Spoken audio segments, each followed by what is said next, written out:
안녕하세요. 사연에 빠지다의 DJ 민영입니다. 오늘 사연은 아주 오랫동안 시어머니의 구박과 갈등 속에 계셨던 우리 사연자님이 이 문제들을 한 번에 아주 시원하게 해결하셨다는 이야기인데요. 과연 어떤 일들이 있었는지 오늘 사연 같이 들어볼게요.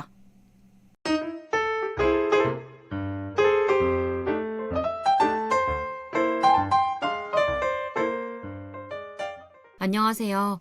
저는 30 조금 넘은 여성입니다.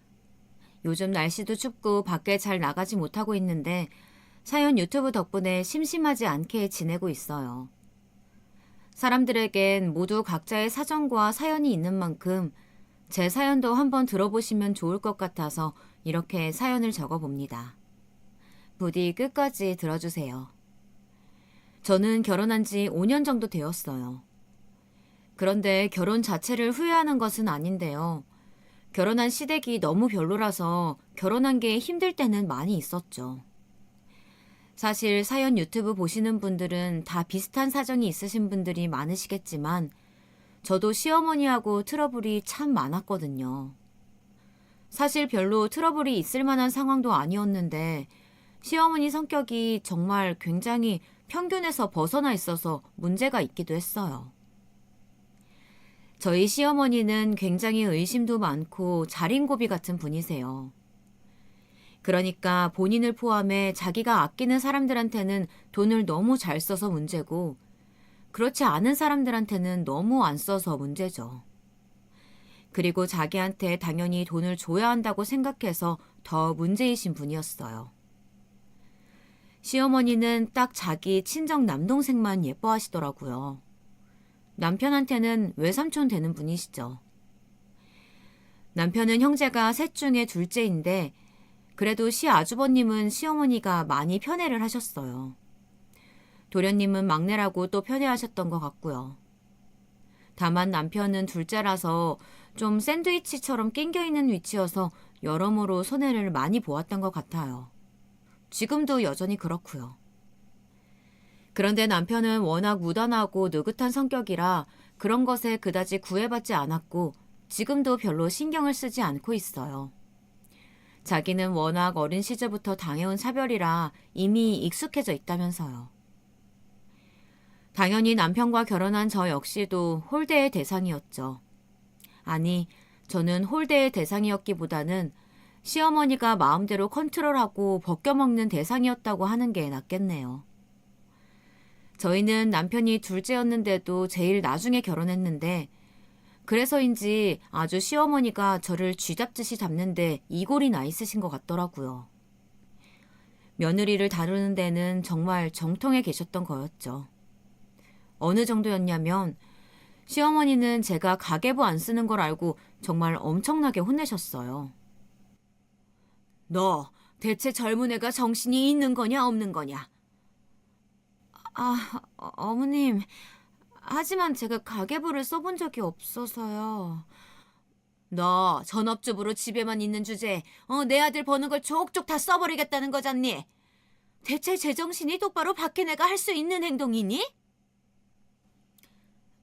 가계부 안 써도 요즘은 카드 어플로 알 수 있어서요, 어머님. 제가 그건 다 체크하고 있는데. 그거 쓰면 네가 돈 아낄 생각이 드니? 안 들잖아. 그리고 카드라니. 카드는 잘라버려야 하는 거야. 그게 과소비의 근원이야. 네? 그러면서 저한테 할부 같은 건 쓸 생각도 하지 말라고 하셨어요. 그리고 자리에 앉은 채로 당장 네 지갑 가져와라. 가져와서 카드 전부 쏟아내라 하시고서는 그 앞에서 카드를 가위로 자르셨죠. 저는 너무 충격적이라서 지금까지도 기억이 나네요. 아무 생각 없이 카드를 다 보여드렸더니 큰 가위를 가져와서 죄다 조각조각 잘라버리시던 그 손끝이요. 잘 살려면 무엇보다 절약이다, 절약. 네 남편, 내 아들이지만 그리 능력 좋은 애 아니야. 걔는 월급쟁이다. 어차피 버는 거야 거기서 거기니까 꼭 돈을 아주 잘 아껴야 지금처럼 서울에 집도 사고 잘 살게 되는 거야. 지금이야 내가 이러는 게 뭐 저렇게까지 하나 싶겠지만 다 뼈가 되고 살이 되는 조언이니까 새겨 들어라. 시어머니는 일장연설을 늘어놓으셨어요. 사실 시부모님은 맨주먹으로 시작해서 서울에 아파트를 사셨고 지금도 노후가 그리 걱정되는 편은 아니셨죠. 생각보다 상당히 여유 있게 사시는 편이었어요. 게다가 시어머니는 자린고비이면서도 본인이 필요한 일에는 돈을 잘 쓰는 편이셔서 파출부까지 두고 계실 정도였죠. 사실 파출부는 시아버지한테 정말 조르고 졸라서 허락받으신 거라고 하던데 왜냐하면 시아버지도 돈 관리를 엄격하게 하시는 분이었거든요. 뭐 큰돈 관리만 엄격하시고 생활비 한도 내에서는 시어머니가 자유롭게 쓰시는 정도는 허락하셨기에 시어머니가 멋대로 구시는 거긴 했지만요. 대신 시아버지는 각종 보증이나 대출, 주식 같은 쪽으로는 아주 엄격하게 금지하셨어요. 예전에 시어머니가 그쪽으로 사고를 친 적이 있다고 하시더라고요. 무슨 사고인지는 모르겠지만요. 하여튼 시어머니는 저한테 카드를 빼앗아 죄다 잘라놓으시고는 가계부를 하나 가져와서 쓰라고 던져주셨어요. 너 오늘부터 이거 쓰고 일주일에 한 번씩 와서 나한테 검사 받아라. 네? 하지만 어머님. 다른 소리 말고 너 소비 습관을 내가 딱 잡아주마. 어디 내 아들 돈을 날로 먹으려고 해? 전업주부면 그에 걸맞게 완벽하게 살림을 해야 하는 거다. 그게 억울하면 너도 돈 벌어오면 되는 거야. 저는 너무 억울했지만 경험이 별로 없었기 때문에 과연 이걸 참아야 하는지 말아야 하는지도 알 수가 없더라고요. 물론 주변에선 이건 말도 안 되는 거라며 결코 하지 말라고 했지만 전 어떤 선택을 내려야 할지 몰랐어요. 그래서 일단 옆에 있는 남편에게라도 의지하려고 남편이 왔을 때 이거 너무한 거 아니냐고 난리를 쳤지만 남편은 워낙 무던하고 느긋한 사람이라 태평하게 굴더라고요. 당신은 아무렇지도 않아? 내가 이런 취급을 당하는데? 뭐 어때서 그래. 그냥 그까지 가계부 써서 좀 보여드리면 되는 거지. 아니, 우리 살림을 다 아시게 되는 거잖아. 그리고 내가 무슨 학생이야? 검사를 받게? 뭐 어때. 당신이 뭐 과소비하는 사람도 아니고 그 정도야 다 이해하실 텐데. 이해 분명히 안 하실 거라고. 안 하시면 뭐 꾸중 정도 하시겠지. 그거야 뭐 어때. 나도 그러고 자랐어. 그냥 당신이 이해해. 뭐 어떠냐 괜찮다 소리만 하는 남편을 그때 정말 때려주고 싶더라고요. 주먹이 오는데 남편은 또 다른 때는 너무 온화하고 괜찮은 사람이라서 제대로 싸우지도 못했고요. 그리고 그렇게 시어머니는 정말로 가계부를 써오라고 해서 검사를 시작하셨어요. 매일같이 소비 목록을 죄다 적어야 했고 가격과 왜 샀는지조차 적어야 했죠. 저는 과소비하는 사람도 아니었고 제가 뭘 사고 싶은 걸 산다고 해도 소소하게 예쁜 머리핀이나 헤어밴드 정도였어요. 그런데 그런 것까지도 시어머니는 너무 못마땅하게 생각하시는 거예요. 얘, 너는 대체 뭐 한다고 이런 걸 산 거니? 머리핀이요? 그거 그냥 제가 사고 싶어서요. 너무 예뻐서. 이걸 5,000원이나 주고 사? 아니 그냥 실핀 꽂아라. 집에 고무줄도 많으면서 왜 대체 쓸데없는데 돈을 쓰는 거야? 어머님, 그런데 그래도 5,000원밖에 안 하는 건데 제가 머리가 자꾸 흘러내려서요. 그렇다고 실핀 꽂긴 너무 작고. 핑계대지 마라. 땅을 파봐라. 5,000원이 나오나. 시어머니는 항상 말끝이 그거였어요. 땅을 파봐라. 돈이라는 게 나오나. 저는 그런 말이 너무 싫었는데 그래도 반항을 할 수가 없었어요. 제가 정말 잘못하는 건가 싶기도 했고 시어머니한테 감히 말대꾸라도 했다가는 시아버지까지 나서서 저를 꾸지람하실 거였으니까요. 시아버지는 워낙 가부장적이기도 하고 성미도 엄하고 불같이 화를 잘 내시는 분이라 집안 사람들 모두가 어려워했죠. 그런데 제가 그렇게 가계부 검사를 몇 달 받다 보니까 진짜 하다 뭐 펜 하나 사는 것에도 너무 스트레스를 받는 거예요. 제가 인터넷 쇼핑몰을 켜놓고서 작은 수건 하나를 계속 카트에 담았다가 뺐다가 하는 걸 보고서 남편이 그러더라고요. 너 왜 그렇게 고민을 해? 그냥 사 그거. 수건 필요하잖아. 어, 그런데 어머님이 이것도 보고서 나한테 왜 샀냐고 할까 봐. 오빠 월급도 다 알고 엄청 빡세게 보신단 말이야. 아유, 그렇게까지 하셔? 아니, 아무리 그래도 내 월급인데 내 와이프인 네가 그 정도도 쓰는 걸 힘들어야 할 정도로? 그래, 나 그렇게 산다. 그래서 내가 그때 가계부 검사하신다고 이야기했을 때 말려달라고 했잖아. 아니, 난 엄마가 그렇게까지 하실 줄은 몰랐지. 그렇게까지 하고 계신다고. 그건 네가 좀 제대로 말씀을 드려봐. 엄마가 그렇게까지 꽉 막히시진 않았을 거야. 너무하시네 좀. 남편은 투덜거렸어요. 하지만 자기 엄마도 제대로 모르는 아들이었죠. 시어머니는 그 정도로 꽉 막힌 분이었고 자기 고집대로 밑에 사람이 안 따라와주면 정말 미친 것처럼 화를 내시는 분이기도 했어요. 하지만 저는 그동안 쌓인 게 올라와서 남편의 말을 듣고서는 가만히 생각해 보았죠. 벌써 몇 달 가계부 검사 받았다고 수건 하나 사는데도 몇 시간을 고민하고 앉아 있어야 하는데 만약 1년 넘고 몇 년 동안 계속 검사를 받았다간 제 소비라는 게 없어질지도 몰랐어요. 그래서 남편의 월급이 잘 모이고 있냐고 하면요.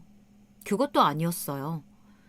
시댁에서 용돈을 요구하셔서 거기로 다 빠져나가고 있었거든요.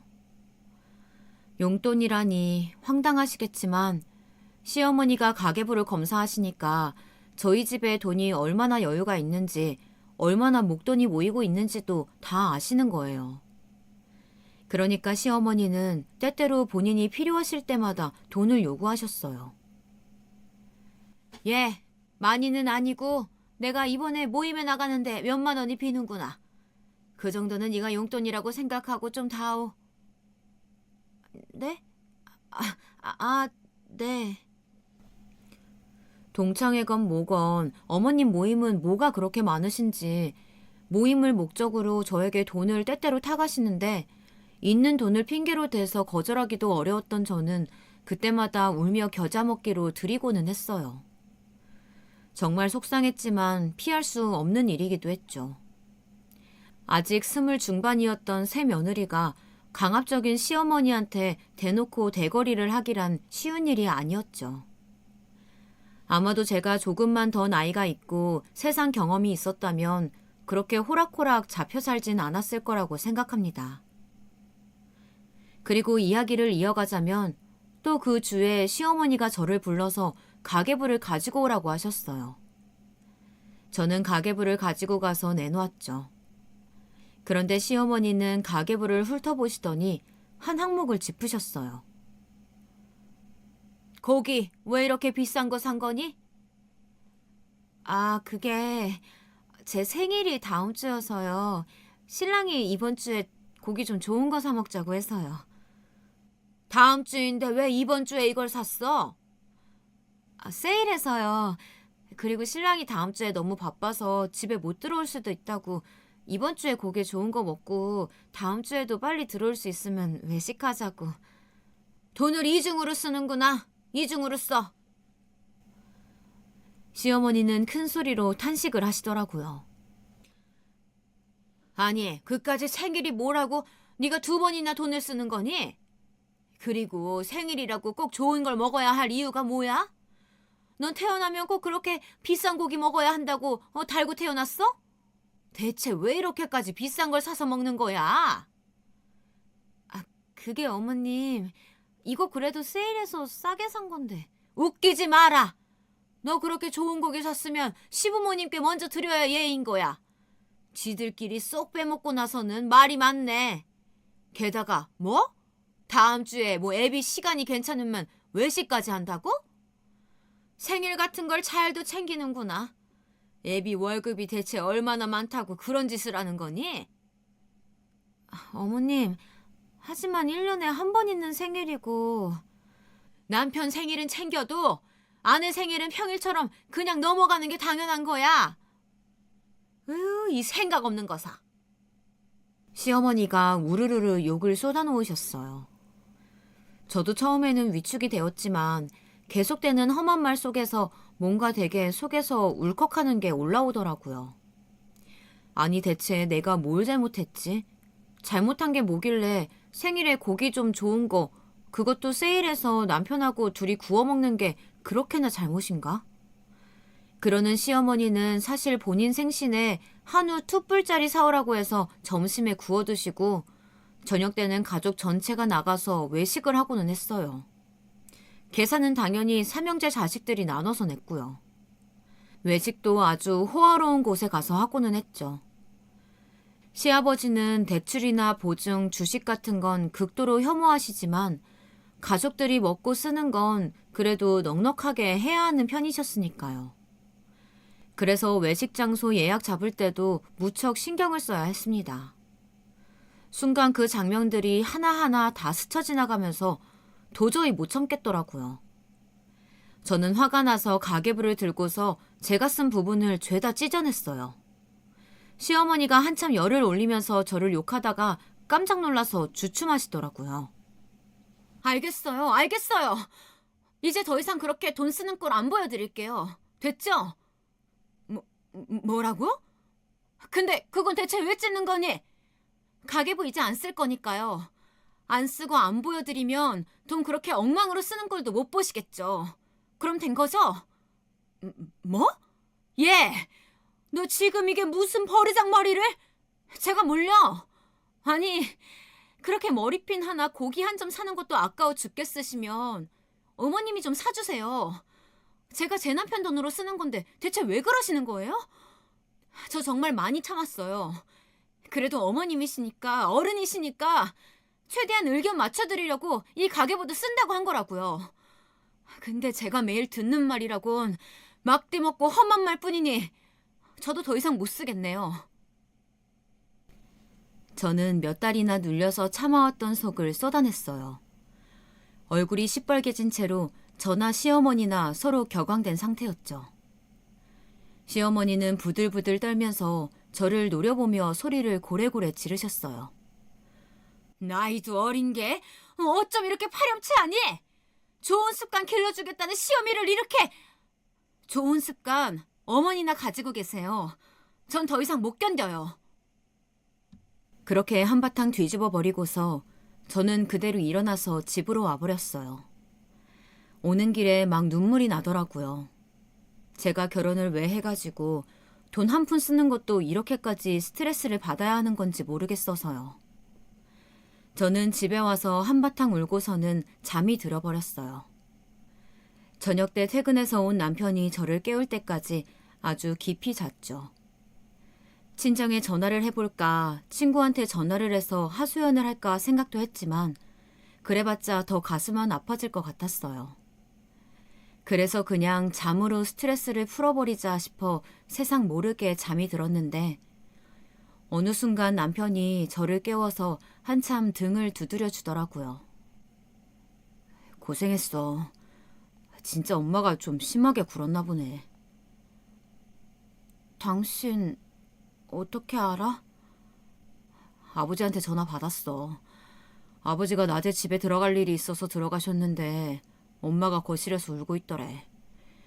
그래서 자초지정 들어보고 찢어져 있는 가계부 훑어봤더니 정말 너무 심했다고 아버지가 당신한테 미안하다고 전해달라고 하시더라. 아버님 너무 감사하다. 저는 남편한테 꼭 안긴 채로 한참 있었어요. 시아버지가 시어머니와는 완전히 다른 성격이셔서 정말 다행이었죠. 그리고 다음 주에 시아버지가 저희 부부를 부르셨어요. 남편하고 제가 시댁으로 갔더니 이미 식사를 해놓으셨더라고요. 시아버지는 점잖게 웃으시면서 저한테 그러셨어요. 미안하다. 이 사람이 뭘 가르치려다 보니까 너한테 실수를 했구나. 다시는 그런 일 없을 게다. 난 그냥 좋은 습관 들여주려던 거였다. 시어머니는 여전히 뾰루퉁한 얼굴로 화가 나 있었지만 워낙 무서운 시아버지 앞이라서 그 이상은 못하셨어요. 저는 눈물이 나올 것 같은 걸 참으면서 고개 숙여서 사과를 받아들였죠. 그날은 정말 식사가 맛있더라고요. 그 이후로 시아버지는 대체 뭐라고 말씀을 해놓으신 건지 시어머니는 저희 집에 발걸음을 안 하셨어요. 시아버지의 말씀도 있으셨겠지만 약간 저희의 얼굴을 보기 싫어하시는 그런 것도 있으신 것 같더라고요. 그런데 그렇다고 저한테 트집 잡는 걸 그만두신 건 아니었어요. 한동안은 잠잠했죠. 시아버지가 집에서 화를 내셨다고 들었으니 시어머니가 꽤 오랜 시간 저한테 뭐라 안 하신 것은 당연했어요. 하지만 시간이 한참 흐른 뒤부터는 슬금슬금 다시 시어머니 특유의 트집 잡기가 시작되었어요. 너 오늘은 애비 아침밥 새로 해준 거니? 네, 해줬어요. 따뜻한 밥 아침에 해서 먹고 나가는 게 좋으니까요. 반찬은 몇 가지였니? 어제 먹던 치킨 데워서 볶아줬고 김치하고 무나물하고. 제정신이니? 어제 먹던 걸 데워줬다고?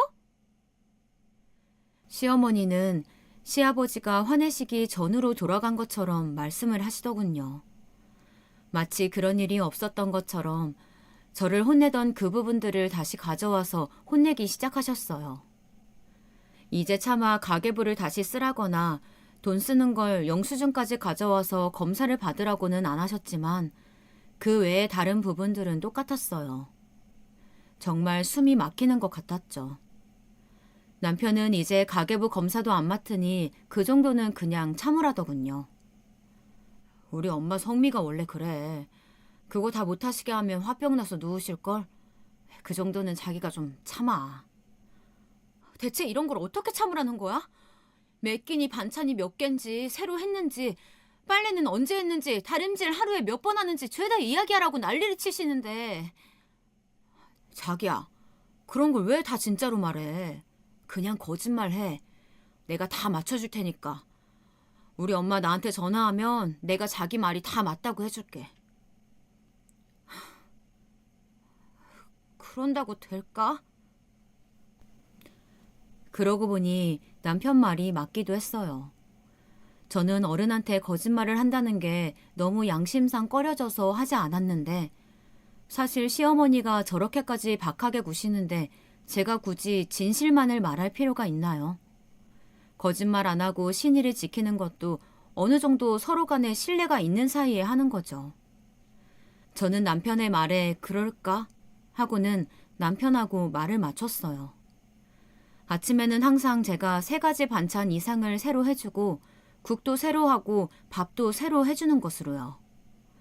저녁에는 5가지 이상 반찬을 해주고 매일같이 찌개도 새로 끓여준다고 하기로 했죠. 시어머니를 속여 먹으려고 이렇게까지 상세하게 거짓말을 짜서 둘이 입을 맞춘다는 게 좀 어처구니가 없기도 했지만 그래도 시어머니가 들들 볶으시는 것에서 벗어나려면 이런 수밖에 없었죠. 어차피 시어머니가 저희 집에는 오지도 않으시니까 가능한 일이기도 했고요. 그 다음 날부터 시어머니가 전화하셨을 때 저는 밝은 목소리로 대답했어요. 너 어제 저녁 찌개는 새로 끓였니? 네, 어머님, 그럼요. 무슨 찌개 끓였니? 밥은 새로 했어? 그럼요, 어머님. 김치찌개 돼지고기 잔뜩 넣어서 끓였더니 그이가 무척 좋아했어요. 애비가 김치찌개는 안 좋아할 텐데. 그래도 제가 끓여준 것은 잘 먹던데요. 밥 한 공기 남기지 않고 아주 싹 비웠어요. 그래? 시어머니는 미심쩍다는 듯한 말투였어요. 항상 제가 어물거리면서 대답을 제대로 하지 못해서 시어머니에게 혼나고 통화가 끝나는 패턴이었는데 이번에는 묘하게 제가 당당하게 죄다 대답을 했다는 거였죠. 그리고 저녁 때 집으로 돌아온 남편이 신나서 저에게 묻더라고요. 오늘 엄마가 자기한테 전화했었지? 자기한테도? 나한테 어제 저녁 잘 먹었냐고, 찌개 뭐였냐고 물으시더라고. 그래서 김치찌개에 돼지고기 많이 넣은 거라고 대답했지. 완전 맛있었다고 말했어? 그랬지. 사실 어제는 저희가 치킨 배달을 시켜서 저녁을 때운 날이었어요. 하지만 남편과 말을 맞추기를 일주일 동안 찌개와 반찬 메뉴를 짜서 그걸 서로의 수첩에 적어두고서 어제 저녁엔 뭘 먹었다고 시어머니에게 대답을 하기로 했거든요. 시어머니를 성공적으로 속여넘긴 게 그때는 그렇게 좋더라고요. 저는 남편하고 깔깔 웃으면서 그날은 정말로 흰쌀밥을 새로 해서 김치찌개에 돼지고기를 듬뿍 넣어서 끓여주었어요. 남편은 정말로 맛있게 싹싹 잘 먹더라고요. 사실 내버려두면 저는 나름대로 남편한테 음식도 잘 해주는 편이었어요. 당연히 외식도 하고 싶을 때가 많으니까 치킨이나 피자, 햄버거 등을 시켜서 배달해다 먹는 경우도 많기는 했죠. 하지만 저희는 아직 젊었고 당연히 기름지고 자극적인 음식도 먹고 싶을 때가 많았으니까요. 시어머니는 그런 걸 조금도 이해 못하겠다는 듯이 구셨는데 남편은 그게 이해가 안 간다고 말했어요. 사실 우리 엄마도 음식 되게 못했거든. 정말? 그래도 지금은 괜찮으시던데? 그건 자기가 매일 우리 집에 가서 밥을 먹은 게 아니니까 그렇지.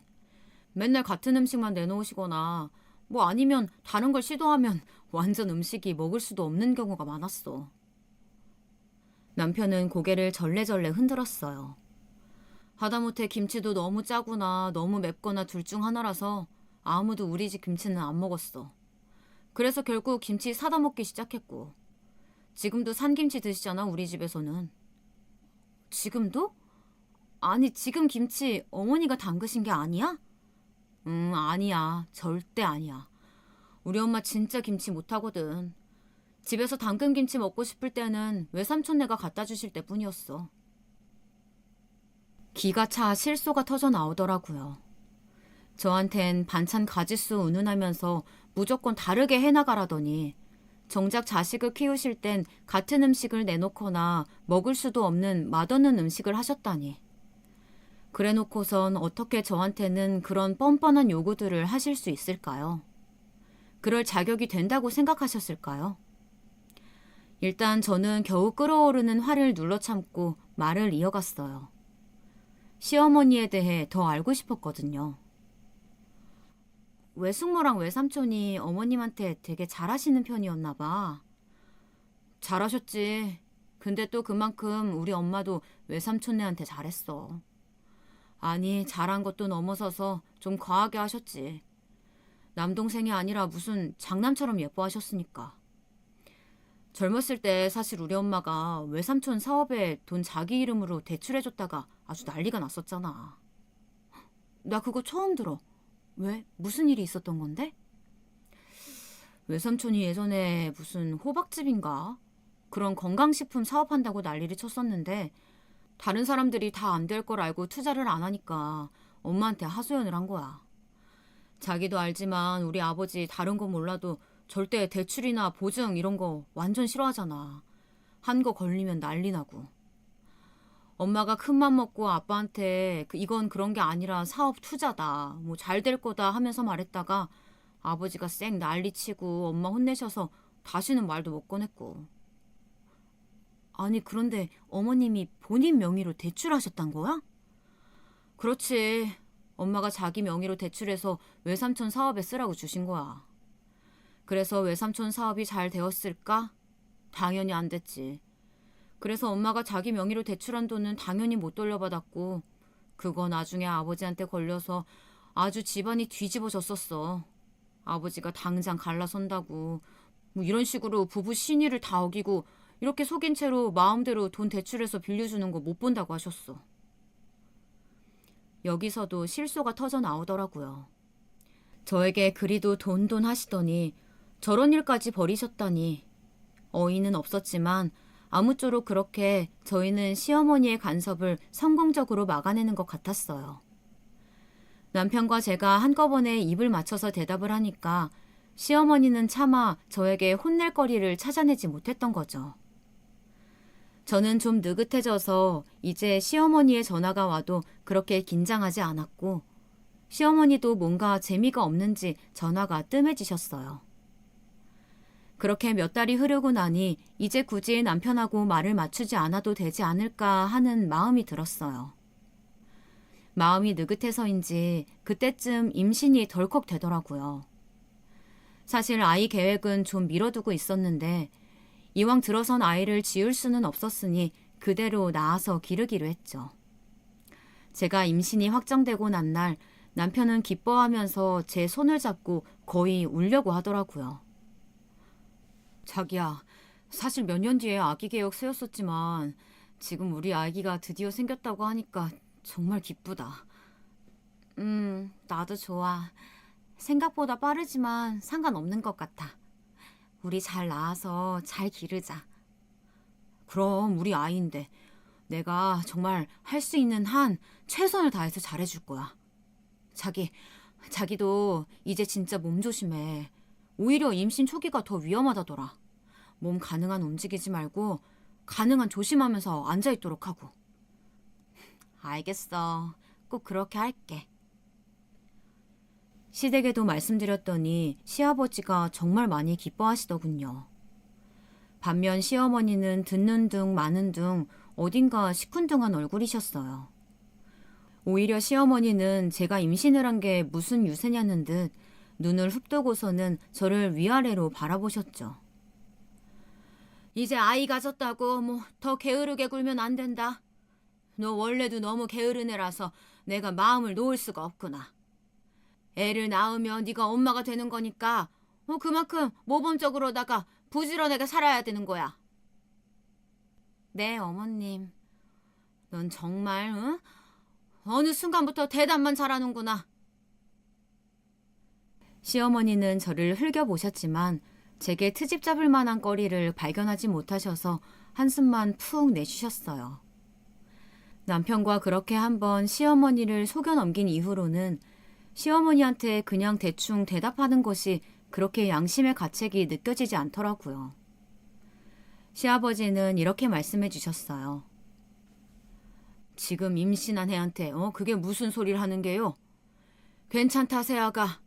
넌 그냥 아무 걱정하지 말고 건강한 아기만 낳으면 된다. 뭐 아들이면 좋겠지만 딸이어도 좋다. 어차피 우리 집안에는 뭐 손자가 이미 많으니까 넌 걱정하지 않아도 돼. 네, 아버님. 감사합니다. 시아버지도 어쩔 수 없이 아들을 편애하긴 했지만 그래도 시어머니보다는 훨씬 나은 반응이셨어요. 어차피 정말 시댁에는 시아주버님네 손자가 둘이나 있었고 시동생 네에는 손자가 하나 있었거든요. 저희가 딸을 낳든 아들을 낳든 아무런 상관이 없는 상황이었죠. 시아버지는 잠시 생각하시더니 고개를 흔드셨어요. 아니 차라리 손녀가 좋겠다. 우리 집에는 손녀가 없어. 손녀라니 정말 얼마나 이쁘겠냐.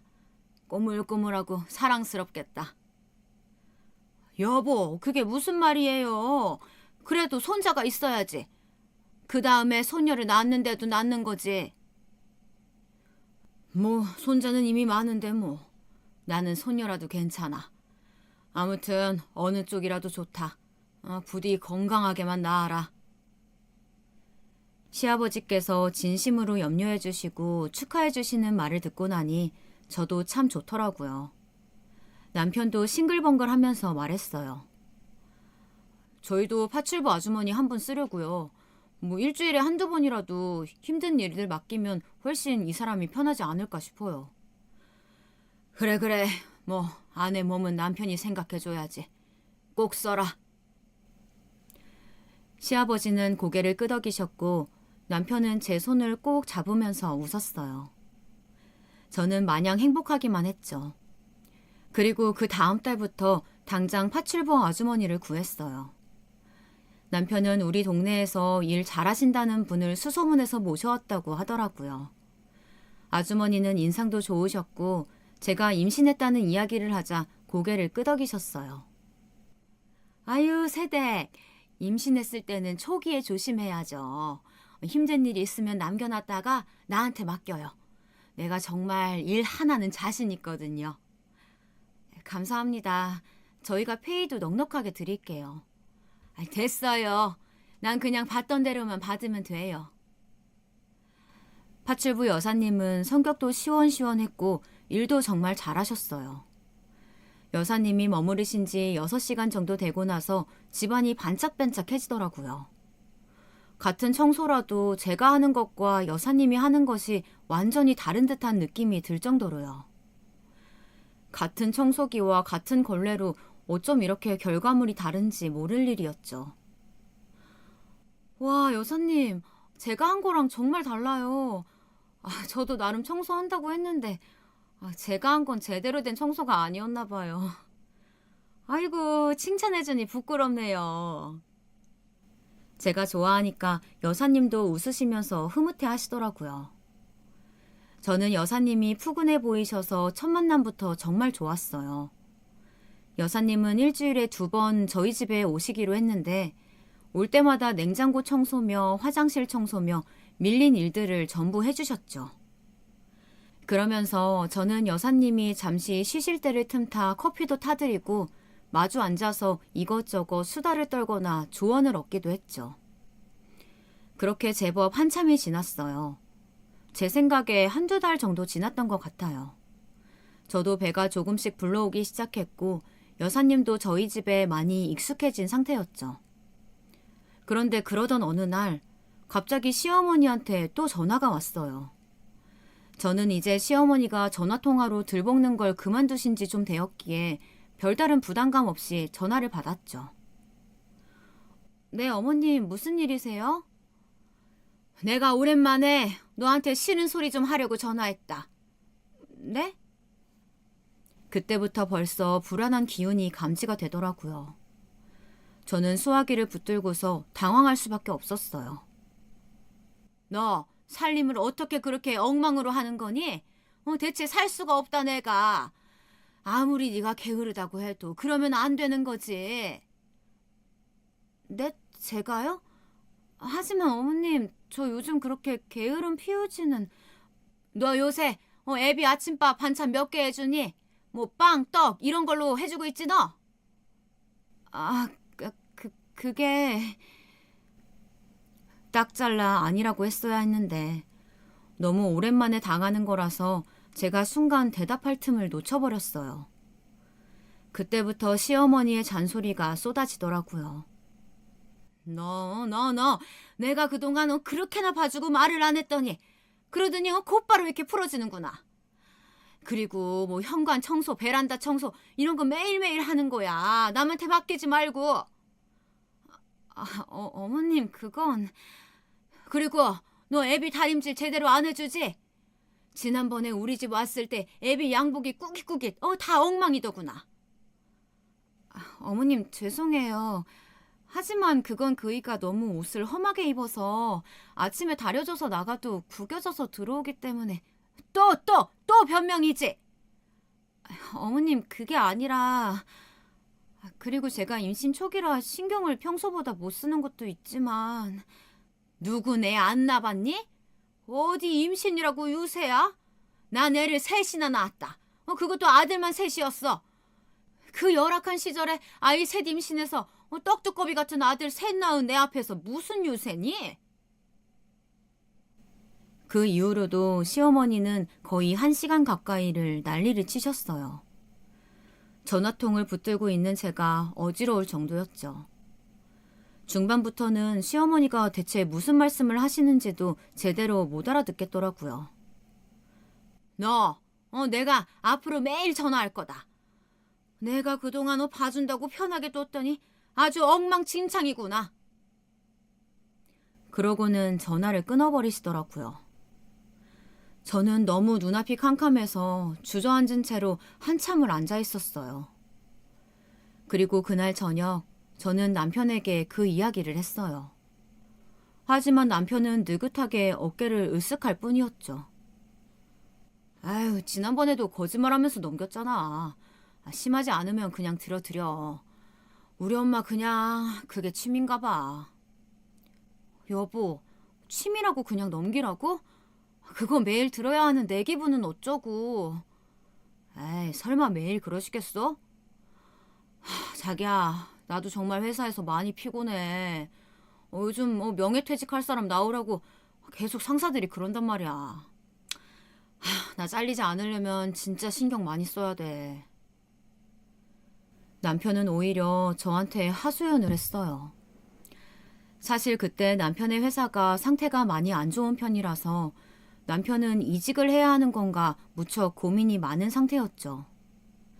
사실 명예퇴직을 하기에는 너무 젊은 나이였는데 회사에서는 그것과 상관없이 젊은 직원도 다 자르려고 눈을 부릅뜨고 있었다고 했어요. 명예퇴직이면 퇴직금이라도 많이 받지 험악한 상황에서 잘리면 그것도 없을 테니까요.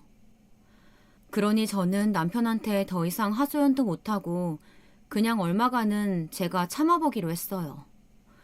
정말 회사에서 너무 스트레스 받는 남편에게 계속 제가 더 스트레스를 주느니 제가 좀 참아보는 게 낫겠다 싶었거든요.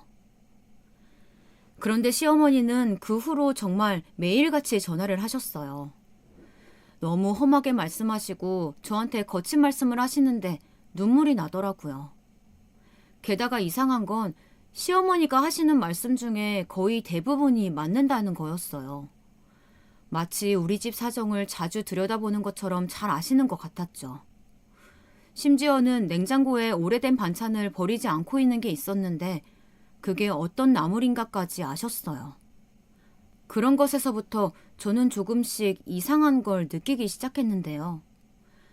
그렇게 시어머니께 전화통화로 혼나기 시작한 지 한 달여가 지났을 무렵 이웃집 아주머니가 시루떡을 해서 저희 집에 가지고 오셨어요. 떡을 오랜만에 했는데 너무 많아서 나눠 먹었으면 좋겠다면서요. 그때 시아버지가 시루떡을 무척 좋아하신다는 게 생각이 났고 어차피 저나 남편이나 떡을 안 좋아하니 시아버지가 드시면 좋겠다는 생각이 들었죠. 괜히 멀쩡한 떡을 버리기도 아까웠고요. 그런데 그날 제가 아주 기막힌 사정을 알게 됐습니다. 정말 지금 생각하면 그 시루떡이 제겐 행운의 떡이에요. 저는 떡 한 접시를 조심히 포장해가지고 운전해서 시댁으로 갔어요. 시댁은 저희 집에서 겨우 차로 10여 분밖에 안 걸리는 곳이었기 때문에 도착했을 때는 떡이 따끈따끈할 정도였죠. 저는 떡을 가지고 올라가서 정말 그걸 놓고만 올 생각으로 올라갔죠. 시댁 초인종을 누르니까 시어머니가 나오셨더라고요. 너 지금 어쩐 일 있니? 네? 저희 옆집에서 떡을 가져다 주셨는데 아버님이 떡 좋아하시잖아요. 그래서 그래 고맙다. 그런데 시어머니가 집안에 저를 들어오라고를 안 하시더라고요. 사실 들어오라고 하셔도 제가 거절하고 가고 싶기는 했는데 좀 분위기가 이상했어요. 그런데 고개를 갸웃거리면서 현관을 봤더니 어딘가 익숙한 신발이 보였어요. 그리고 부엌에서 뭔가 익숙한 목소리가 들려왔죠. 사모님, 여기 이 냄비 어디다 놓을까요? 아줌마. 나중에 내가 얘기할게요. 잠시만. 예. 전 그 두 가지를 목격하고 저희 집에 오는 파출부 아주머니가 시댁에도 오고 있다는 사실을 알아차렸습니다. 전 그 순간 너무 놀랐지만 본능적으로 최대한 못 알아낸 척을 했어요. 아무것도 모르는 것처럼 행동하면서 웃으면서 시어머니께 인사를 했죠. 그럼 어머님 바쁘신 것 같으니까 전 이만 가볼게요. 청소 중이신가 봐요. 그래. 얼른 가봐라. 지금 주방 청소 중이라. 네, 어머님. 그리고 저는 돌아서서 나왔죠. 나와서 제 차 안에 앉아있는데 놀란 가슴이 가라앉지를 않았어요. 그동안 이상할 정도로 저희 집 사정을 시어머니가 잘 아시더니만 파출부 여사님이 시댁에도 가고 있는 거였어요. 어쩐지 정말 너무 자세하게 아시더라고요. 저는 집에 와서 한참 생각했습니다. 만약 파출부 여사님이 시댁에서 시어머니와 친하게 지내고 있다면 저 역시 파출부 여사님과 친하게 지내야겠더라고요. 오히려 친하게 지내서 시댁 사정을 알아보는 게 나을 것 같았어요. 그래서 다음 주 파출부 여사님이 오셨을 때 저는 캡슐 커피를 내려서 우유까지 타고 사다 둔 조각 케이크를 꺼내서 드리면서 같이 즐거운 티타임을 즐겼습니다. 여사님은 이런 거 너무 오랜만에 먹어본다면서 정말 즐겁게 드시더라고요. 저는 환하게 웃으면서 비스켓하고 쿠키도 꺼내드렸죠. 아니 여사님, 그런데 혹시 저희 시댁에도 일 나가세요? 저는 말을 돌리지 않고 곧장 여쭤봤어요.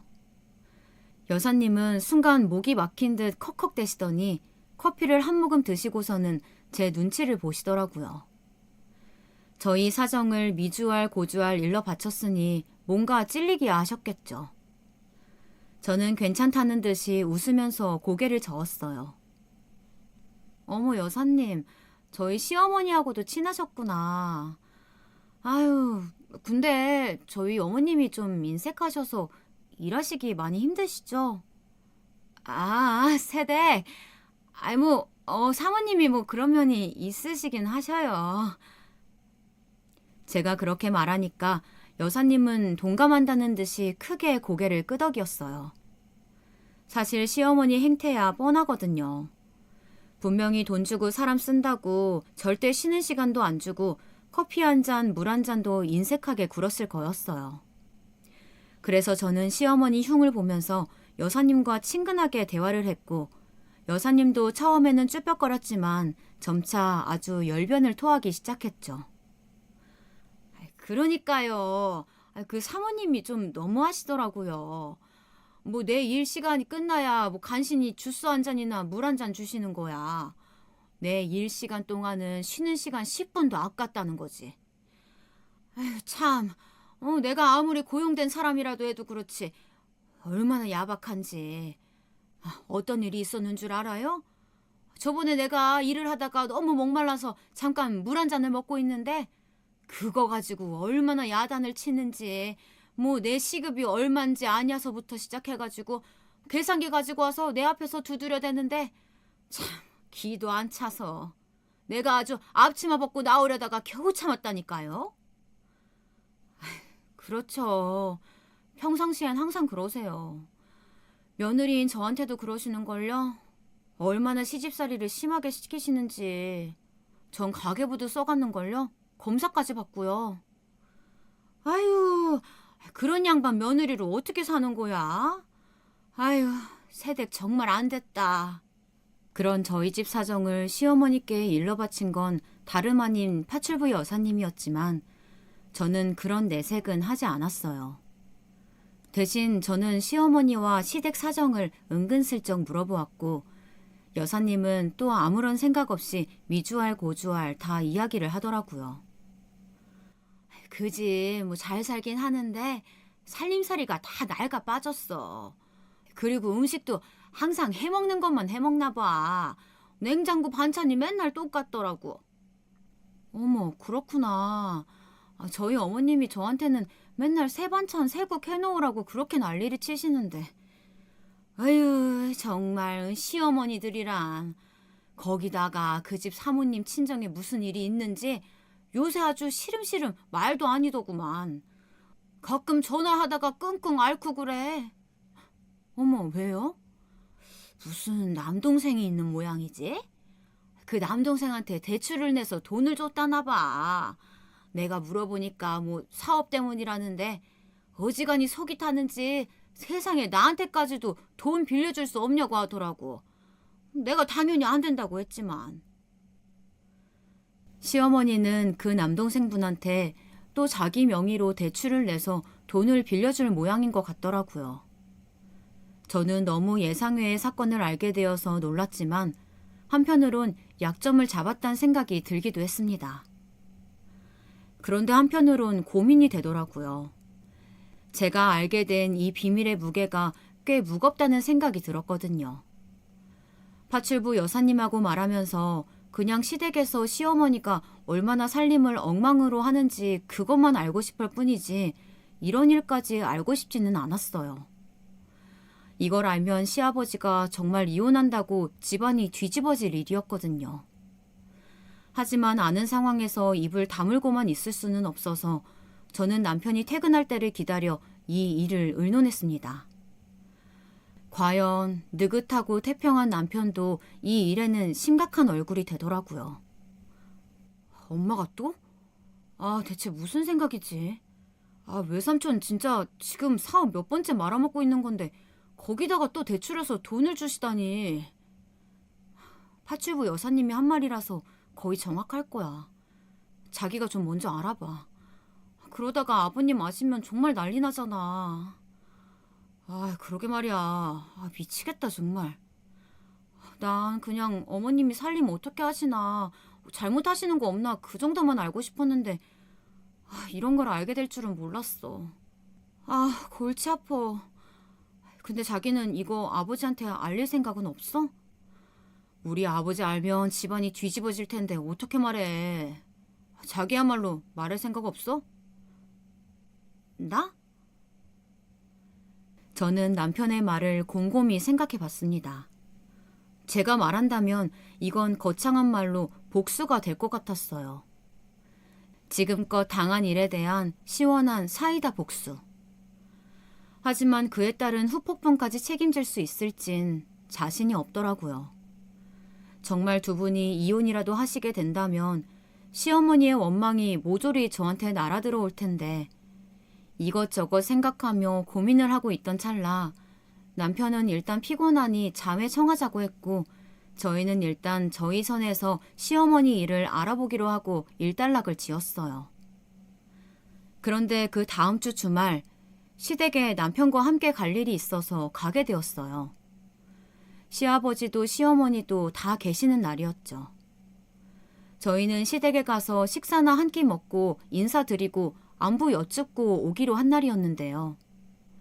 문제는 그날도 시어머니가 저를 보자마자 잔소리 폭격을 시작했다는 점이었어요. 시어머니는 제가 너무너무 못마땅하다는 듯이 제 얼굴을 보고서 시룬투로 말을 꺼내셨고 계속해서 제 살림을 지적하는 말씀을 하셨죠. 보다 못한 시아버지가 이러실 정도였어요. 좀 밥이라도 먹고 난 다음에 말합시다. 세아가 지금 배 부푼 거 안 보여요? 임신했을 때는 잘 먹어야 돼. 이제 몇 달 지나면 곧 만삭되고 아기 커져가지고 몸 정말 많이 힘들어질 텐데. 힘들긴 뭐가 힘들답니까? 저는 저런 일을 3번을 했어요. 그러니까 아들 셋을 낳았지. 물론 그렇긴 하지만 그렇다고 지금 새아가가 안 힘든 건 아니잖아. 시아버지 덕분에 위기는 넘겼지만 저는 속으로 울컥 분이 치솟더라고요. 저는 꾸역꾸역 밥을 먹었고 식구들의 식사가 모두 끝난 이후에 설거지와 뒷정리까지 혼자 다 했어요. 남편이 도와주려고 했지만 시어머니는 매몰차게 남편 손을 잡고 거실로 나가버렸죠. 저도 남편 등을 밀면서 일단 나가 있으라고 했고요. 남편이 손에 물 한 방울이라도 묻혔다가는 그 뒷감당을 제가 어쩌려고요. 시어머니는 남편이 둘째 아들이라 별로 예뻐도 안 했으면서 그런 남편이 제가 있는 상황에서 부엌 일을 하는 건 또 못 보더라고요. 속이 부글부글 하는 상황에서 저는 뒷정리를 다 하고 거실로 나왔어요. 그때를 기다렸다는 듯이 어머니가 커피 타오고 과일 깎으라고 저한테 명령하시더군요. 저는 이를 꽉 물고 과일과 차를 대령했고 가족들이 차를 마시는 동안 혼자 과일을 깎았어요. 그리고 아니나 다를까 또다시 시어머니의 호령이 시작됐죠. 너는 대체 어떻게 된 애가 제정신이니? 빨래를 매일 해야지 뭐 그걸 모았다가 해. 그리고 계절마다 커튼 빨래는 미루지 말고 해야 되는 거야. 이런 걸 너희 친정에서는 안 가르쳐 주시든? 그게 어머님, 친정에서 가정교육을 대체 어떻게 시켰길래 애가 이 모양이야? 너 결혼한 지 몇 년이니? 아무리 새 며느리라지만 너 이제 그거 핑계 댈 때는 지났다? 언제까지 이 모양으로 살 거야? 어머님, 제가 그렇게까지는... 말대꾸하지 마라. 어디서 말대꾸니? 너희 어머니가 널 이렇게 가르쳤어? 그래서 이러는 거야? 가정교육 우는, 친정 우는, 엄마 우는 하는 소리에 복장이 터져 나가더라고요. 생각해보세요. 몇 년이나 결혼 후 계속해서 이런 식으로 스트레스를 받아왔는데 게다가 저는 임신 중이었어요. 안 그런 척, 괜찮은 척을 해도 온몸이 예민하고 임신하지 않았을 때와는 몸 상태가 너무 달라서 감정이 죽 끓이듯 변덕을 부리고는 했죠. 그런 와중에 시어머니가 불을 들이부으시니까 제가 제정신이기도 힘들었어요. 남편이 제 눈치를 보면서 말리려고 하고 시아버지도 시어머니가 너무 과격하게 말씀하시니까 말리려고 했지만 시어머니는 이미 저를 공격하려고 혈안이 되어 있어 아무 말도 들리지 않는 상태셨죠. 너 내가 가만히 있으니까 정말 아무것도 아닌 헛수아비로 보이니? 어쩜 저렇게 고약한 아이가 들어왔을까 우리 집에? 내가 너였으면 정말 바짝 엎드려서 어른들 말씀 따르면서 그대로 했을 거야. 넌 어쩜 애가 그러니? 저요? 글쎄요. 어머님보다는 나은 것 같은데요. 자기야. 뭐라고? 너 지금 뭐라고 했어? 어머님보다는 낫다고요. 아무렴요. 제가 어머님보다는 훨씬 낫죠. 남편이 저를 말리려고 했지만 저도 눈이 돈 상태였어요. 시어머니가 너무 밉고 친정이며 저희 엄마며 가정교육 어쩌고 한 게 그 무엇보다 화가 났어요. 더 이상 어디까지 참아야 하지 싶은 생각도 들었고요. 최소한 저는 어머님처럼 대출 받아서 사업에 밀어넣어주지는 않잖아요. 계속 망하는 남동생 사업이라든가 그런 거 말이에요. 뭐라고? 순간 시어머니 얼굴이 새하얗게 질리더라고요. 남편도 물론이고요. 거실에 침묵이 감도는데 제 말소리만 들렸어요. 왜요? 계속 말씀해보세요. 대출도 해주고 보증은 안 서주셨어요? 집안 말아먹기 딱 좋으시겠던데요. 너 무슨 소리를... 제 말 틀린 곳 있나요? 아니라면 아니라고 해보세요. 저희 집 파출부 아주머니한테까지 돈까지 꺼달라고 하셨다면서요? 아니야. 여보, 그런 거 아니에요. 정말이야? 세아가 말이 정말이냐고? 아니에요. 내가 그럴 리가. 지난번에 한번 내가 뜨거운 맛을 봤는데. 세아가, 넌 왜 그런 말을 했냐? 저는 숨을 가라앉히면서 자초지종을 말했어요.